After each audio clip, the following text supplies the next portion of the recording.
Olá, é um prazer estar com vocês aqui no chat do dia 8 de abril de 2019. Tem uma pergunta aqui, que na verdade era uma pergunta da semana passada, que no final acabou não sendo respondida. Acho que uma pergunta da Leila, né? Então eu vou ler, eu tenho aqui no WhatsApp. A pergunta é a seguinte: tenho uma dúvida, o analista através da transferência pode ser afetado?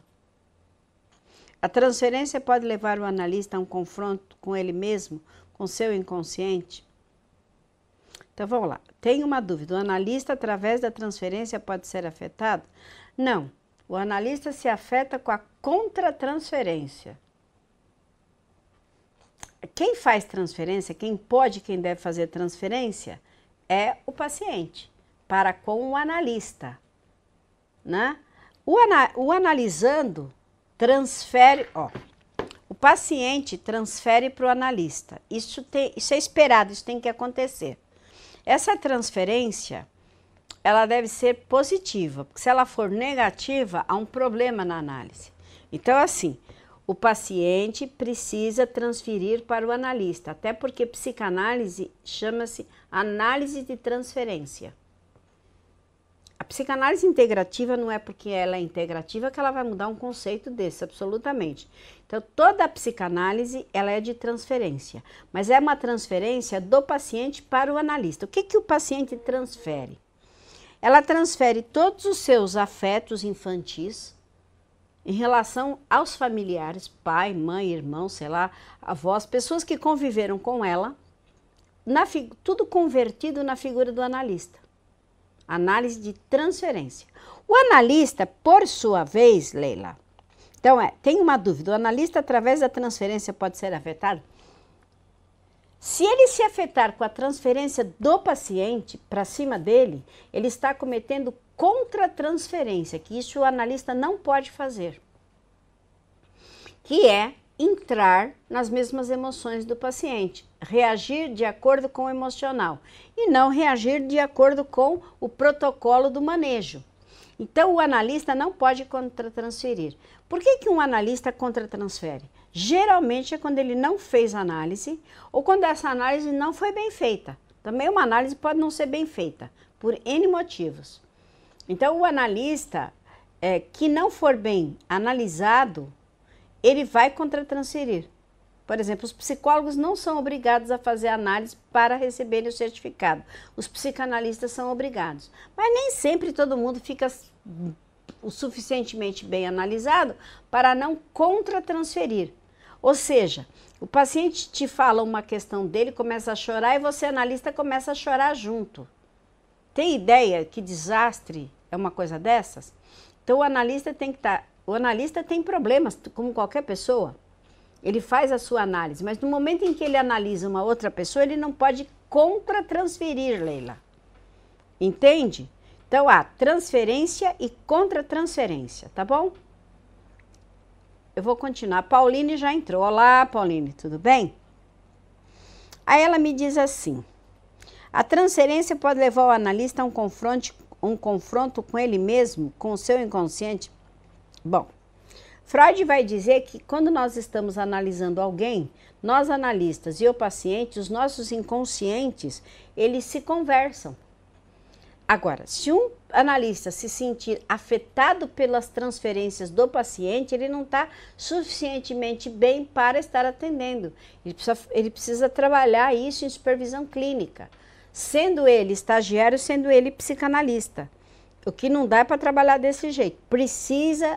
Muitas pessoas me perguntam assim, mas eu tenho que fazer análise com alguém da SPPI?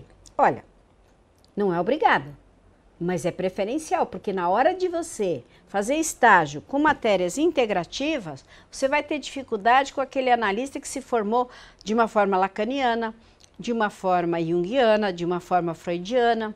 Como é que junta todos esses autores se o analista não sabe fazer isso? Ele não tem o manejo da integrativa. É só um conselho aqui. Aí, a Leila, Luciana Tudeia, tudo bem? Tudo bem. E Pauline, tudo bem? Tô vendo só vocês duas. Se tiverem perguntas, podem mandar.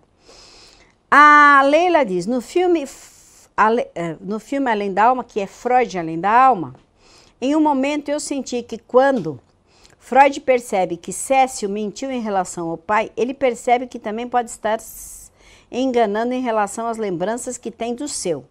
Portanto, a transferência pode interferir no analista. Veja bem, querida Leila, este é um momento diferente. Freud está criando a psicanálise. E quem cria uma obra como Freud vai ter que errar. Então, nós não podemos tomar como referência para todas as análises atuais naquilo em que Freud trabalhou há 150 anos atrás, e com certeza quando você leu a obra inteira, assim como eu li, você vai perceber que ele, quando errou, por exemplo, na teoria da sedução e em outras coisas, ele voltou atrás. Então, Freud por Freud é uma obra que precisa ir até o fim, para você entendê-la completamente na sua leitura. Porque senão, quando você não lê, o que ocorre é, você tem parte da informação, então você assistiu o filme. Você diz que Freud estava enganado em relação às questões. Claro que ele estava, porque ele estava reconhecendo e formando a psicanálise. Ele ainda não havia. O Freud nunca fez terapia porque não havia psicanalistas. Ele fez a análise com ele mesmo, não é? Então, esperar dele uma perfeição dessas é complicado. Mas é isso, tá bom, Leila? Estou lendo Mal-Estar na Civilização e Freud questiona o fato de culparmos a civilização pela insatisfação do homem no contexto da busca da felicidade. Então, quando você fala assim, essa observação é interessante. Freud questiona o fato de culparmos a civilização. Então, assim, ele questiona por quê? Porque, na verdade, Pauline, muito bem observado da sua parte. O que acontece é o seguinte, a civilização somos nós. Nós fazemos a civilização, então nós somos, tudo que a civilização tem é fruto de um ato humano. Então, quando nós criticamos esse ato humano, é uma autocrítica, né? E isso é próprio do humano, não perceber que é ele mesmo que destrói, e ele mesmo que constrói, e ele mesmo que critica. A Pauline diz, o que me chamou mais atenção no artigo é que Freud ressalta que, independente de estarmos avançados social e cientificamente, nunca parecemos estar de fato felizes e realizados. Sim, Pauline, lógico, até porque o que ocorre é o seguinte, muito interessante a tua observação. Quando nós estudamos antropologia e psicanálise, sociologia e psicanálise, o que nós percebemos é o seguinte, a evolução humana, ela se faz presente e muito grande em termos tecnológicos, não é? Houve a criação da luz elétrica, da roda, as invenções, elas são magnas, são imensas, porém, no que tange a evolução psíquica e emocional, ela é neandertal, ela não teve uma evolução paralela, historicamente, à evolução tecnológica. Então, se ela não teve, nós somos homens das cavernas com tecnologia na mão, né? E é preciso ver o que nós, neandertais, vamos fazer com tecnologia na mão. Não podemos estar felizes, porque nós não pensamos em ser, nós pensamos em ter. Né? E é necessário repensar que somente o ter sem ser, nem ser sem ter, funciona. E é isso que a sociedade moderna hoje repensa, a sociedade contemporânea, inclusive a psicanálise. Ok? Boa tarde, Rosa Maria. A Pauline. Coligando essa teoria com a teoria da individuação de Jung, se não houver uma integração do self, nada irá nos satisfazer. Mais ou menos, né, Pauline? Porque a satisfação de cada um também não está pautada ela não está pautada nas realizações externas. Porque nós temos outros autores, como a Melanie Klein e o Winnicott, por exemplo, que vão nos dizer e o Lacan, né? O Lacan vai nos dizer que se o bebê não tiver, nas primeiras 24 horas, o olhar da mãe, ele tem uma morte psíquica. Olha que coisa brutal, né? Então, esse olhar da mãe que tanto faz diferença. Então, nós temos o mal-estar da civilização a partir do nascimento. né? E a partir do nascimento, nós vamos demandar neuroses. É o que Lacan diz, que construímos o inconsciente a partir da linguagem. Nós só falamos porque somos neuróticos. Muito bem. A Rosa me faz uma pergunta. Qual a diferença principal que você relaciona entre a teoria de Jung e de Freud? Nossa, são diferenças abissais. O Freud faz uma teoria do que é a estrutura do aparelho psíquico, o que é consciente, pré-consciente e inconsciente. Freud vai trabalhar em cima dessas verdades. Ele faz duas modificações pequenas, que no inconsciente individual do Freud, ele aumenta para o inconsciente coletivo do Jung, e o Jung vai trabalhar os símbolos. E muda a livre associação do Freud, mas a obra do Freud é assim, é a aritmética da matemática, é a aritmética da psicanálise. Jung não poderia existir sem Freud e outros autores. Apesar de muitas escolas fazerem essa separação, é impossível. Mas são diferenças muito grandes, mas se unidas, maravilhosas. A Luciana Tudeia, professora, hoje irei iniciar as aulas de Carl Jung. Você poderia me dizer qual a principal diferença entre a teoria dele e a de Freud? Há muitas diferenças, né? Freud fala de coisas mais concretas, mais palpáveis. Jung vai falar de todo um luminoso, vai falar de sonhos premonitórios. Freud não fala. É difícil te dar aqui uma plenitude das diferenças de Freud e Jung, porque são muitas. Mas a psicanálise integrativa não se importa com as diferenças, ela se importa com as integrações. As diferenças não têm importância, tá bem, meninas? Importa é onde eles se unem, não onde eles se desencontram. A Pauline, depois que comecei a estudar as teorias junguianas, ficou mais fácil entender Freud, muito interessante. Na verdade, para entender Jung, precisa entender Freud, e não vice-versa. Freud dá a base para Jung, a base para Lacan, a base para Reich, a base para todos os autores. Freud é base. Não precisa gostar de Freud nem da teoria freudiana, só precisa conhecê-la. Luciana Tudeia, nossa, a Rosa faz a mesma pergunta? Obrigada pela resposta. Então, a mesma pergunta é porque vocês têm sincronicidade. A Pauline diz, são dois gigantes titânicos da psicanálise. São, mas não são os dois únicos, porque quando você, na verdade, quando vocês veem uma obra como a da Melanie Klein e do Winnicott, elas são gigantescas. Por que elas são gigantescas? O Winnicott, por exemplo, eu vou explicar para vocês que o Winnicott a Mônica, boa tarde a todos, desculpe o atraso. Acontece o que com a teoria winnicottiana? O Winnicott é um pediatra, psicanalista, que vai dar uma coisa chamada acolhimento. E a análise winnicottiana é a mais adequada para os brasileiros, porque de alguma maneira os brasileiros são muito carentes. E o Winnicott faz acolhimento. Então, assim, eu estou montando um curso de manejo, que mais tarde a gente vai estar gravando aqui na internet, e eu explico que no manejo, a maior parte dos pacientes, o início do manejo tem que ser o Winnicott. O início não é nem Freud nem Jung no atendimento. Começa pelo Winnicott. E aí nós passamos pela Melanie. Por que nós passamos pela Melanie?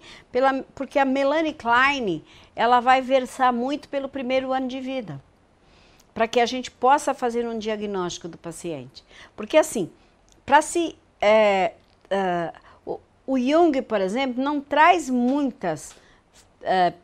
ele não traz muito discurso infantil, traz mais discurso para o adulto. Os tipos psicológicos, a sincronicidade, tudo isso não se pauta na criança.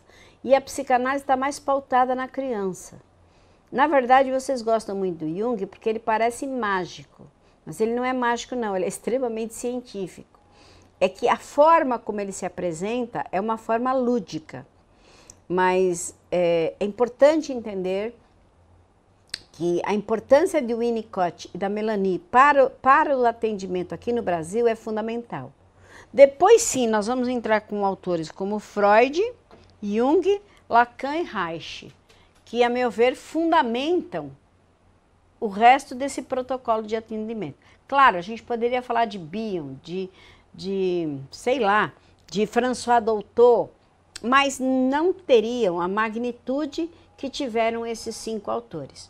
Freud, na ordem que eles vieram, Freud, Jung, Reich, Melanie Klein, Lacan e Winnicott. São 6 autores absolutamente fundamentais. Carlos, boa tarde, professora. Alguém sofre um acidente de carro e não consegue mais dirigir. Como não é um trauma de infância? Como tratá-lo através da psicanálise? Muito boa pergunta, Carlos. O nosso querido Freud escreveu um tema chamado neuroses atuais. Então, o Freud vai dizer o seguinte: existem neuroses infantis, que são as mais importantes, mas neuroses que nós podemos desenvolver enquanto adultos. E ele dá o nome de neuroses atuais, que são as neuroses que ocorrem na vida adulta. Né? A própria síndrome de Estocolmo, que é algo que Freud não tangenciou, é algo que vai acontecer com o adulto. Sabe o que é a síndrome de Estocolmo? É você ser sequestrado e depois você se identificar, se apaixonar pelo seu sequestrador. Né? Você acaba estabelecendo um vínculo com o sequestrador, né? E você começa a se apaixonar pelo sequestrador. Ora, isso era impensável numa época freudiana, junguiana, lacaniana, rachiana, etc.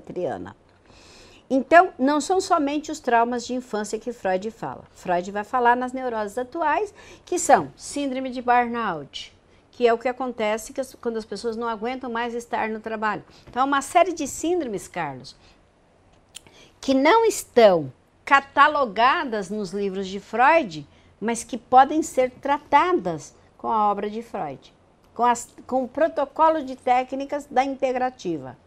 Compreende? Você teve um sequestro relâmpago, um assalto, só que você vai ter 2 vertentes aí, Carlos, que são bastante interessantes. Uma é se isso vai se ligar a conflitos infantis. Me senti roubado de afeto pelo meu pai. Então, esse roubo simbólico vai se ligar com o roubo de afeto. Mamãe roubava o meu afeto do meu pai. Ou se não, isso vai se ligar a uma situação única, estanque daquele único assalto. Então, tudo isso vai ser levado em consideração numa análise que seja feita de uma forma de quem tem um conhecimento efetivo para poder estar entendendo que pode ser um problema pontual da vida adulta. Como eu digo muitas vezes, por exemplo, perder um emprego, perder um dinheiro, sei lá, coisas pontuais da vida. São chamadas neuroses atuais, mas poderão estar vinculadas a neuroses de cunho infantil ou não. Se estiverem vinculadas, por exemplo, eu vou te dar até um exemplo que eu acho legal. A pessoa perde o pai, né? O pai morre e ele fica traumatizado. Só que ele não sai do luto, ele fica 10 anos em luto. Então isso está ligado a uma vinculação excessiva à figura do pai. É um trauma atual que se junta a um trauma antigo, uma fixação antiga. Então, o analista tem que conhecer o manejo de tudo, tanto dos traumas atuais, como... por isso que você vai numa terapia, porque você teve um acidente de carro, você vai ter que fazer uma terapia um pouco mais prolongada, porque você tem que, o analista tem que ver se realmente isso foi uma coisa pontual e única. Existem psicólogos especializados em dar acolhimento em tragédias, mas isso não chega nem a ser, para nós, não é uma terapia psicanalítica. É um acolhimento de escuta para alguém que está traumatizado e precisa falar do trauma. Isso não é psicanálise, tá? Isso é uma outra, não estou desqualificando, estou diferenciando. São formas diferentes de trabalhar e todas elas com grandes méritos, mas são visceralmente diferentes, né? Por exemplo, acidentes de avião, quando há acidente de avião, a psicologia manda psicólogos, os psicanalistas não têm esse tipo ainda de abordagem, infelizmente, porque eu acho que deveriam ter sim. Mas muito boa a sua pergunta e muito pertinente, viu, Carlos? Pauline, Luciana, Mônica, Carlos, prazer em tê-los aqui. Gostaria de saber se vocês têm dúvidas, se você entendeu, Pauline, se você entendeu, Mônica, se você entendeu, Carlos, Luciana. Se vocês entenderam, se vocês não entenderam, me perguntem mais, porque só com o feedback de vocês é que eu posso realmente compreender o nível de percepção que vocês possam ter sobre aquilo que eu estou falando. A Pauline diz que entendeu, a Rosa diz que entendeu e o Carlos entendi, perfeito, obrigada. Nossa, que bom que vocês entenderam. Eu fico satisfeita. Carlos, você está em que módulo? Porque a Pauline eu já sei, né? Em que módulo está. A Rosa também está em que módulo? Em que altura do curso vocês estão? A Pauline, acredito que a variedade de todas as teorias se completa imensamente. Perfeito, Pauline, gostei muito da frase. Acredito que a verdade de todas as teorias se completam imensamente. É isso mesmo. Agora você deu uma boa entendida no que é psicanálise integrativa, tá bom? Então eu queria saber se todos estão fazendo terapia e em que módulo estão. A Luciana diz, também entendi, obrigado. Quem? Paixão? Olá. Quem é Paixão? Wagner Paixão? Olá? Olá. A Pauline diz, é muito interessante estudar diferentes analistas. O Carlos diz, estou na 4ª semana já em análise com o Dalton. Muito prazer, Carlos. Muito bem, você faz análise com o Dalton, muito bom. Está na 4ª semana e já está perguntando, então parabéns, né? A Rosa diz, estou na 5ª semana do curso, vou começar terapia nessa semana com a Ana. Muito bem, Rosa. Eu estava perguntando para a Pauline se deu certo o analista que eu indiquei, se está tudo bem. Começando, o Wagner disse que está começando. Muito bem, Wagner. Você também já está em terapia, Wagner? Ou não? Porque quando vocês têm dificuldade de encontrar um analista, porque eu não sei a cidade de vocês, né? Só da Pauline, que eu sei que ela é do Rio de Janeiro. Deus sim, valeu pela indicação, ótimo. Eu consigo indicar, viu, Wagner, se você precisar. A Luciana Tudeia diz, estou na semana 25, introdução à biografia de Carl Jung, faço terapia com a Ana Carla.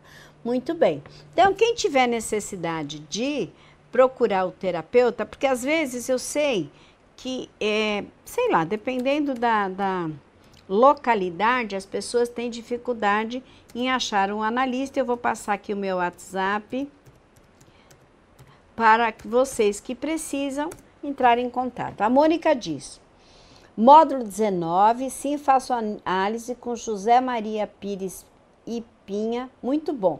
Pois como ele é argentino, estou tendo uma visão bem abrangente. Na verdade, eu vou até te dizer, Mônica, a Argentina é um dos grandes polos de psicanálise do mundo. O Ítalo diz, boa tarde. Boa tarde, Ítalo. Você está em qual módulo? O Wagner diz, gostaria de saber de algum terapeuta em Betim, ou mesmo em Belo Horizonte. Olha, nós não temos um terapeuta aí, nós temos os terapeutas online. Se depois você quiser, você tem o meu WhatsApp, você pode entrar e eu posso te indicar um analista online que tem até pacotes de valores mais em conta para os alunos online, né? Então, se os alunos quiserem, é interessante porque você vai ter um valor diferenciado com uma análise de qualidade, viu, Wagner? E não é difícil. Eu achava... Vou até aqui fazer um depoimento. Eu achava que análise online era difícil, até para mim como analista.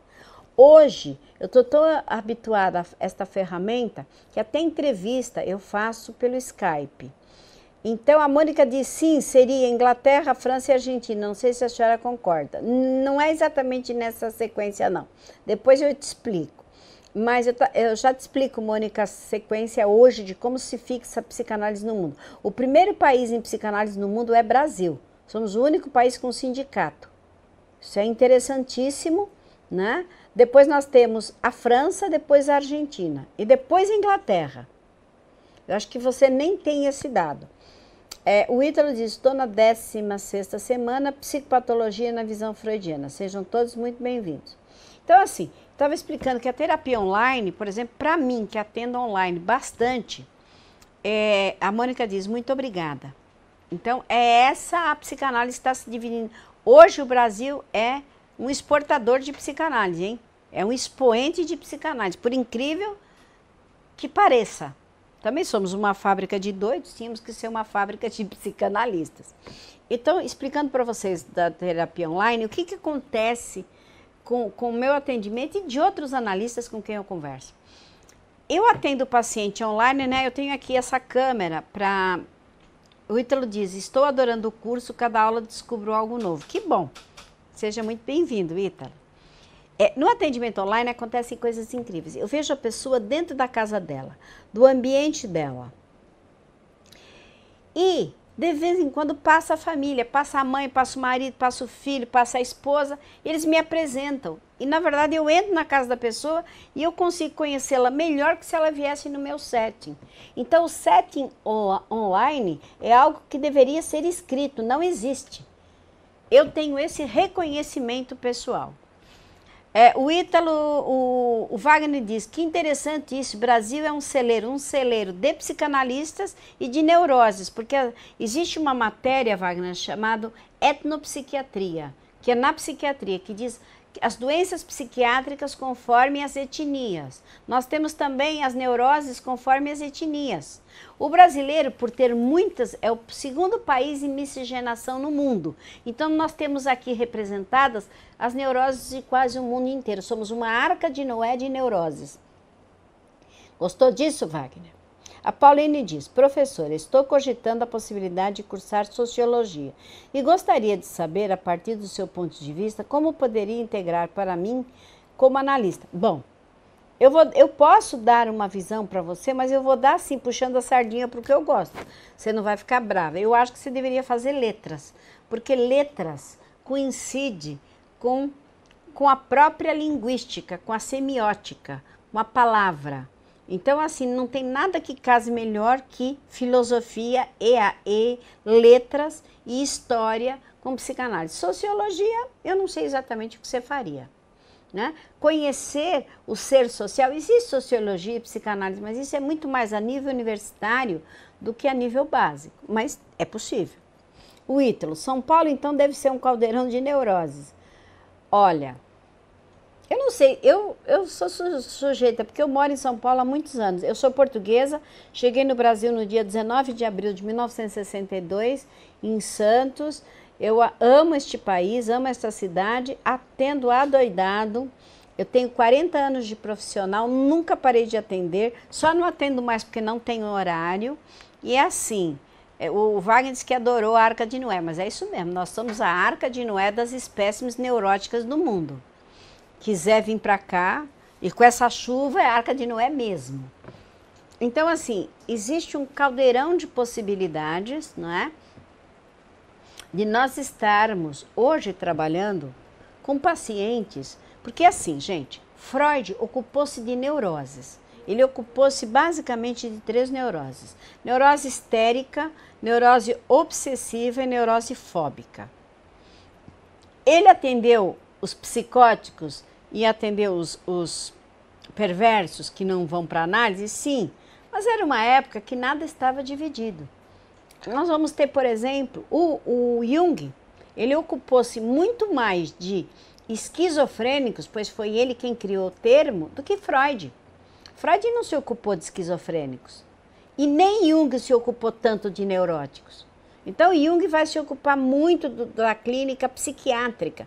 O Jung vai, na Suíça, ele fica dentro, por exemplo, da mesma maneira que Freud vai para Salpêtrière ficar com mulheres histéricas, o Jung na Suíça fica com pacientes esquizofrênicos. Então, cada um trabalha com pacientes diferenciados. Do mesmo jeito que a Melanie e o Winnicott trabalham com crianças, a François Doutor. Então, assim, essa pluralidade de casos psíquicos para a psicanálise, o que ela descortina para nós enquanto profissão? Por exemplo, hoje a psiquiatria nomeia no CID-10 inúmeros distúrbios. Ela descortina o seguinte, aquilo que a psiquiatria chama de borderline. Eu atendo os borderline. A Rosa pergunta que tipo de neuroses? As do Freud? Histérica, obsessiva e fóbica, são 3, tá? Histérica, obsessiva e fóbica. Então, o borderline, os psiquiatras nem conseguem Ah, Anônima diz, sou Leila, minha segunda semana no curso, seja muito bem-vinda. E a Ana, boa tarde para todos. Então, o borderline, ele é, mal e mal ele é tratado pelo psiquiatra, porque o psiquiatra não consegue tratá-lo, não sabe o que fazer, não sabe que medicação dar. Então, assim, o borderline, a síndrome de burnout, que é quem não aguenta mais o trabalho, a bipolaridade, a síndrome do pânico, tudo isso pode estar no espectro da psicanálise ou pode ser pesquisado pelo espectro da psicanálise.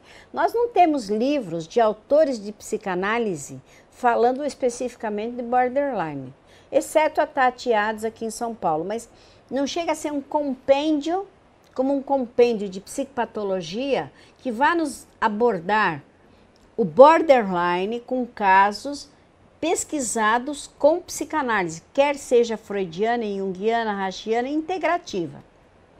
Então fica aí uma demanda para você, aluno, talvez pesquisar nessa área, pesquisar por conta própria, do mesmo jeito que eu faço, né? Eu aplico as técnicas, N técnicas, no paciente com borderline, que não tem o prognóstico é terrível, tipo assim, bipolar e borderline não tem cura, nem na psiquiatria, nem na psicologia, nem em lugar nenhum. Então, por que não, né, usarmos isso? Assim como também tenho no espectro de síndromes, que são síndromes do autismo, né, que é a síndrome de... Eu esqueci agora, me fugiu o nome, né?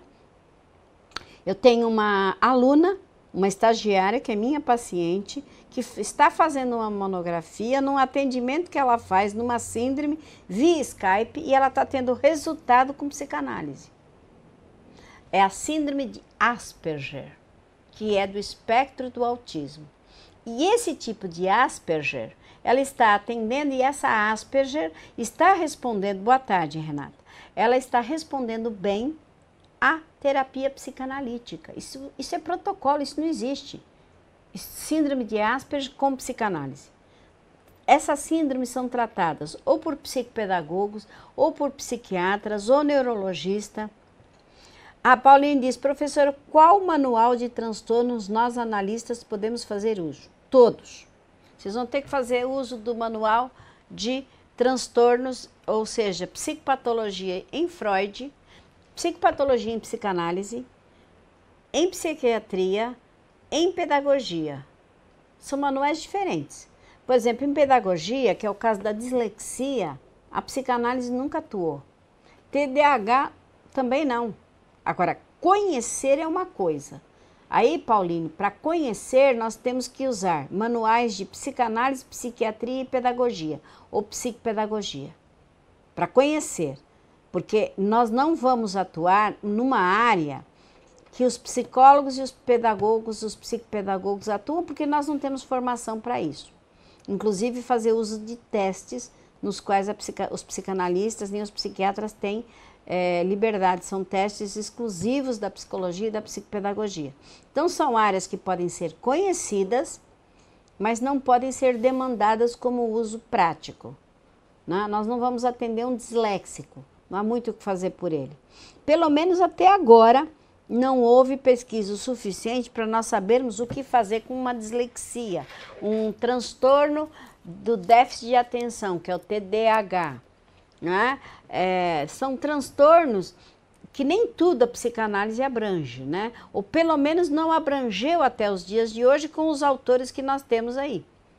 Né? Os autores modernos, porque assim, ocupar-se de estudar as neuroses e as psiconeuroses e as psicoses, as esquizofrenias e as paranoias é um trabalho insano, de grande, o que dirá ir além disto?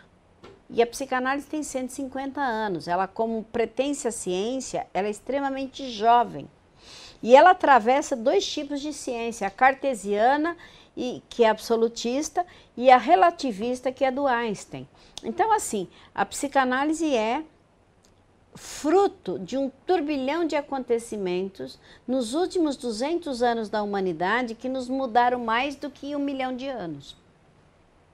E nós estamos fazendo parte desse turbilhão, né? Portanto, também é um turbilhão de aprendizados, né? São aprendizados extremamente grandes.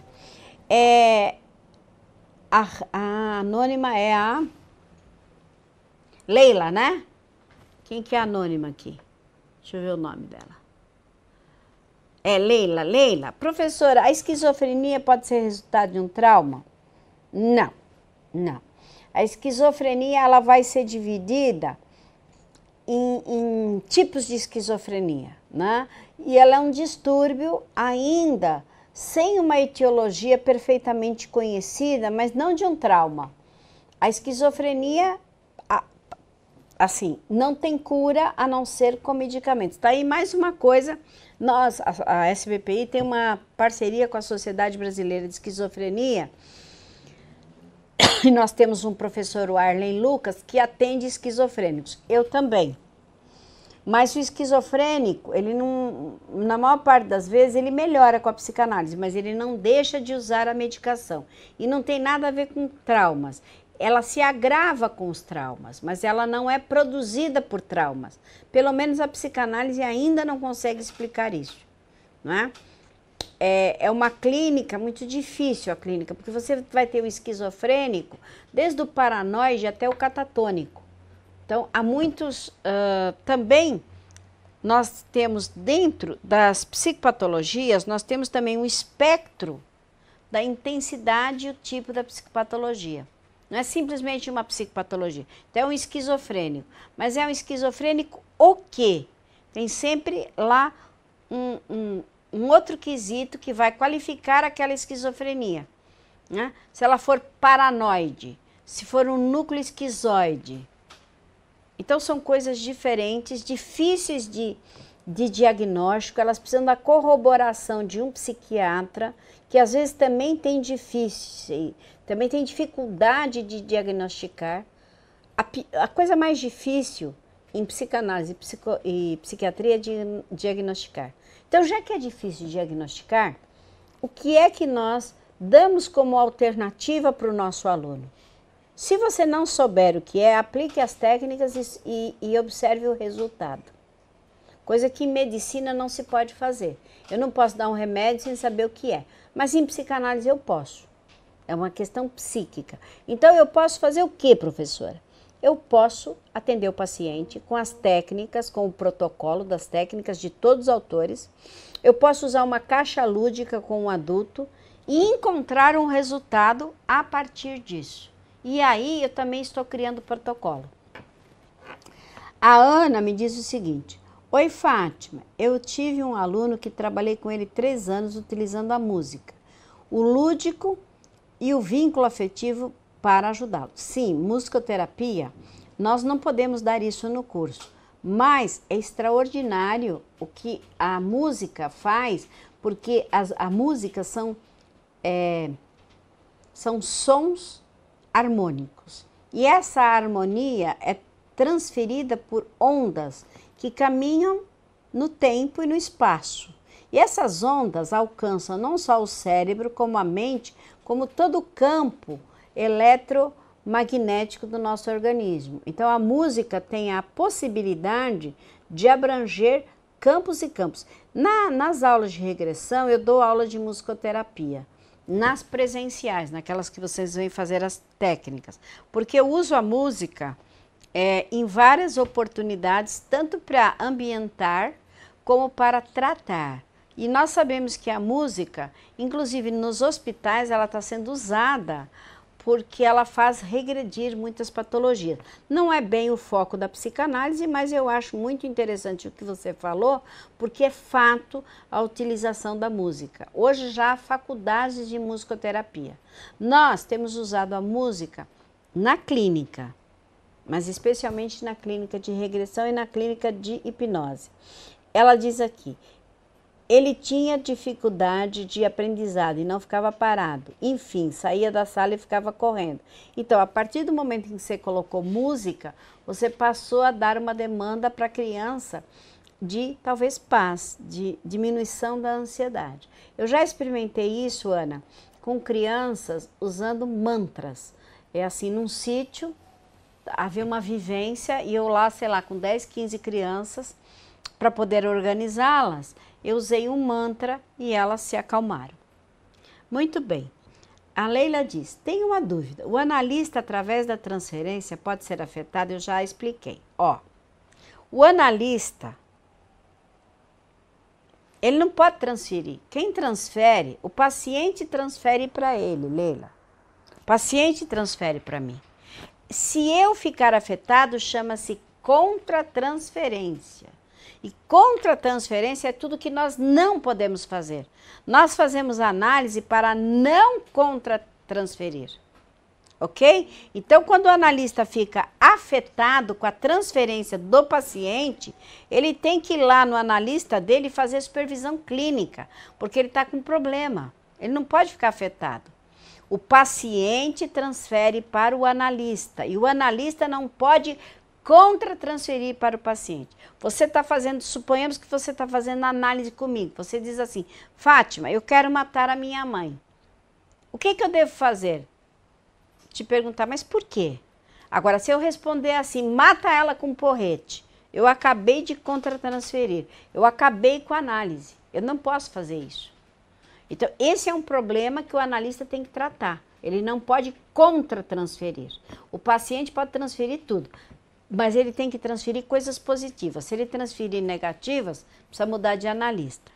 Depois você diz que no filme Freud, Além da Alma, em um momento, eu senti que quando Freud percebe que Cécile mentiu em relação ao seu pai, ele percebe também que pode estar enganado em relação às lembranças que tem do seu pai. Portanto, a transferência pode interferir no analista. Aqui é um caso completamente diferente. Freud não tinha analista, fez autoanálise, era início da psicanálise, não havia normas, não havia leis e ele não fez análise. Então, ele não é o padrão daquilo que você está perguntando antes. O que você perguntou antes com relação ao analista através da transferência são os analistas de hoje. Freud é uma carta fora do baralho no padrão, porque Freud estava desenvolvendo a psicanálise, criando a psicanálise. Não é? Então era impossível que o Freud acertasse. Ele errou e sabia que errou.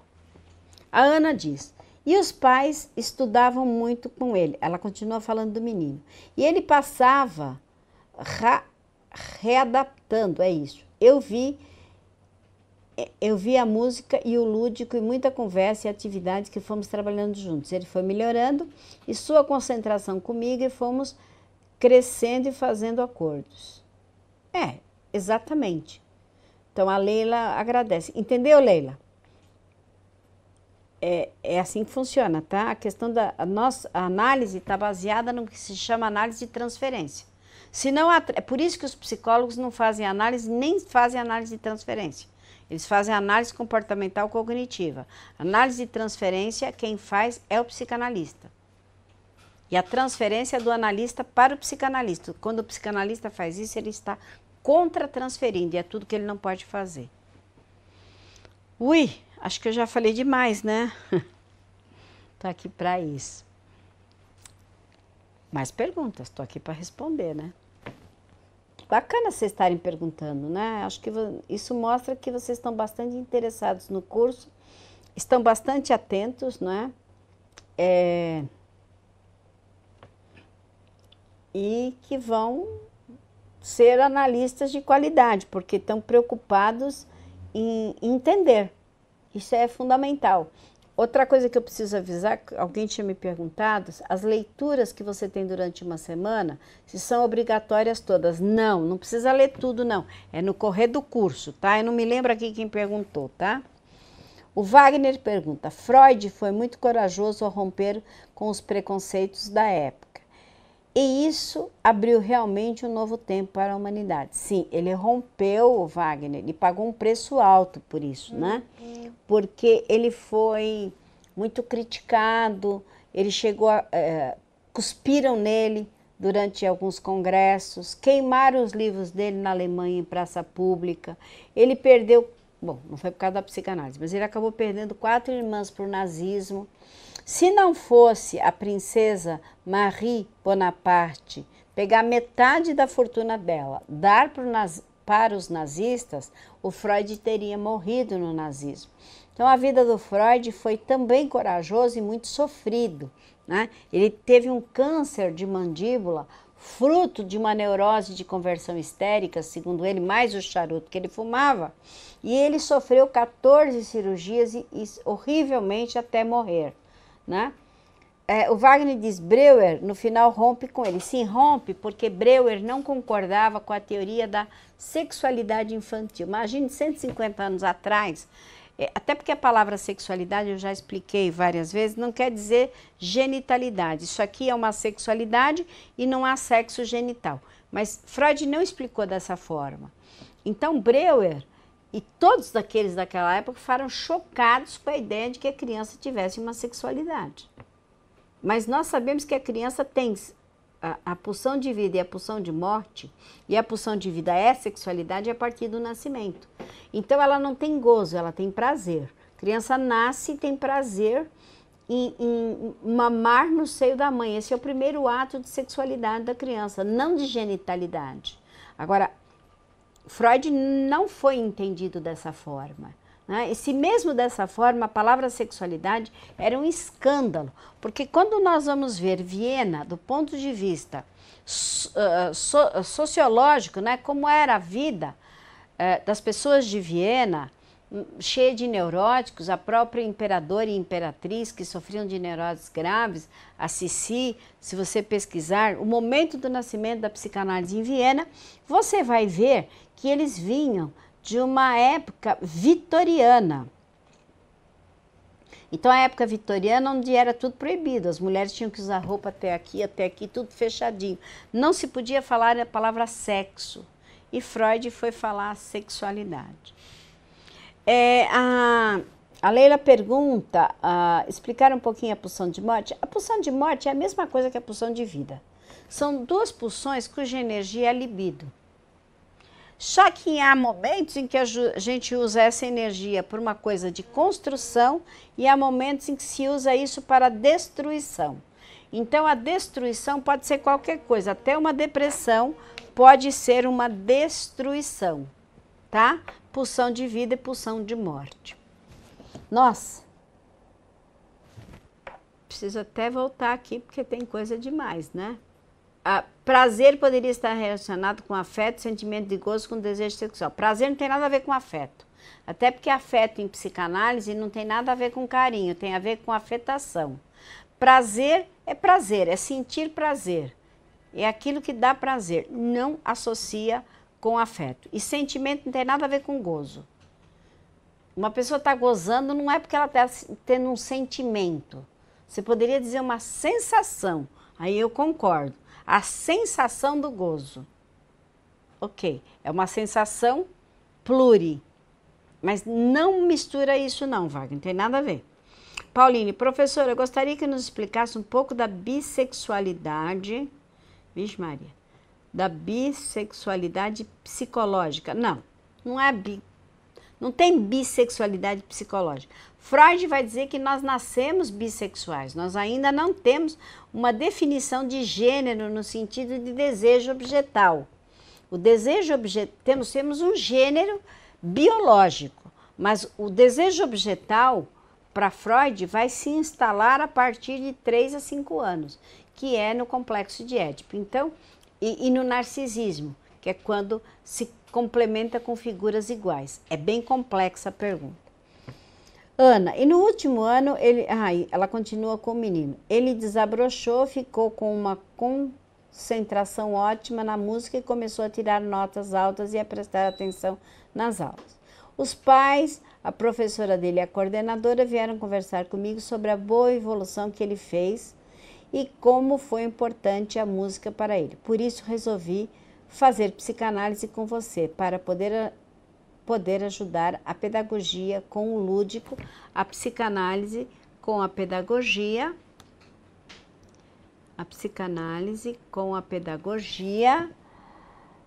Queria saber a sua opinião sobre. Eu achei maravilhoso, você está de parabéns, Ana, porque isso é fantástico, você já está integrando, né? A música, o atendimento infantil e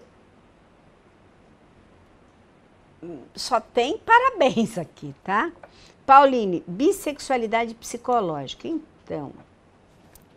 Então, Pauline, é assim, essa é a obra freudiana, né? Freud vai dizer que nós nascemos bissexuais. Bissexuais não quer dizer que a gente... É assim, bissexuais, na verdade, assexuados, porque a sexualidade não está prevendo gozo ainda. Então, a palavra sexualidade confunde muito as pessoas, porque as pessoas partem da premissa que a palavra sexualidade é o encontro de um pênis com uma vagina, de 2 pênis ou 2 vaginas. Não, não é esse encontro.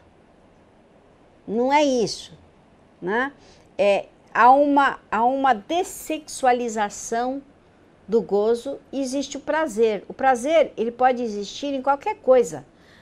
Se você tomar um copo de água, fizer xixi, você tem prazer e nem por isso você tem gozo, né? Senão você estaria gozando o tempo inteiro. Não, você tem prazer, né? Quando Freud vai falar de bissexualidade, esse encontro de duplicidade, né? A Ana diz, obrigado, Fátima, é bom saber que estou indo no caminho certo. Certo? Não, certíssimo. Essa dualidade, essa bissexualidade, na verdade, é a não presença da percepção do objeto de desejo. O objeto de desejo para Freud era o objeto do complexo de Édipo. Então, vamos lá, voltando para questões de percepção do complexo. Se o complexo é a menina que deseja ter o pai para si, o menino que deseja ter a mãe para si, ou vice-versa, ou então ainda a idade do narcisismo, aonde eu desejo o outro porque me reconheço no outro, e portanto Freud vai chamar de invertidos, ou seja, homossexuais, existe uma bissexualidade no início porque não há uma definição do desejo objetal, da escolha do objeto de desejo. Entende, Pauline? Ainda não há a escolha do objeto de desejo. Isto para Freud, veja bem, existem muitos autores hoje que têm outras visões, mas essa é uma visão particular, profunda, intensa e que vale a pena ser permeada nos pacientes que passam pelo nosso setting. Nós só temos a ganhar experienciando os autores e reconhecendo os autores a partir de é como uma limonada. Nós só dizemos que ela presta quando a gente espreme o limão e a toma. Freud e todos os autores só têm sentido quando nós os experimentamos, não só na nossa análise particular, mas também quando nós aplicamos esses autores a um paciente e encontramos um resultado. Só aí a teoria se torna realmente verdadeira, válida, funcional e protocolar. Pauline agradece com gratidão. Também tenho muita gratidão por estar aqui, que vocês por terem a paciência de me ouvir. E eu também aprendo, porque eu sempre digo, quando vocês perguntam, às vezes eu não sei explicar. A Pauline diz, professora, todas as crianças passam pelo complexo de Édipo? Segundo Freud, a humanidade passa pelo complexo de Édipo e fica fixada nela aos 3 anos de idade. Freud vai dizer que todos nós estamos fixados emocionalmente no complexo de Édipo aos 3 anos de idade. Então, somos todas crianças emocionais. Nós evoluímos intelectualmente, evoluímos tecnologicamente, mas não evoluímos emocionalmente. Eu vou encerrando por aqui. Obrigado, até a próxima segunda, que vamos começar no horário certo, mas foi muito bom estar com vocês e muito obrigado por todas as perguntas. Não se esqueça que vocês vão poder mandar as perguntas também pelo sbpi@sbpi.org.br. Vocês podem mandar as perguntas para o próximo chat, tá bom? Tchauzinho!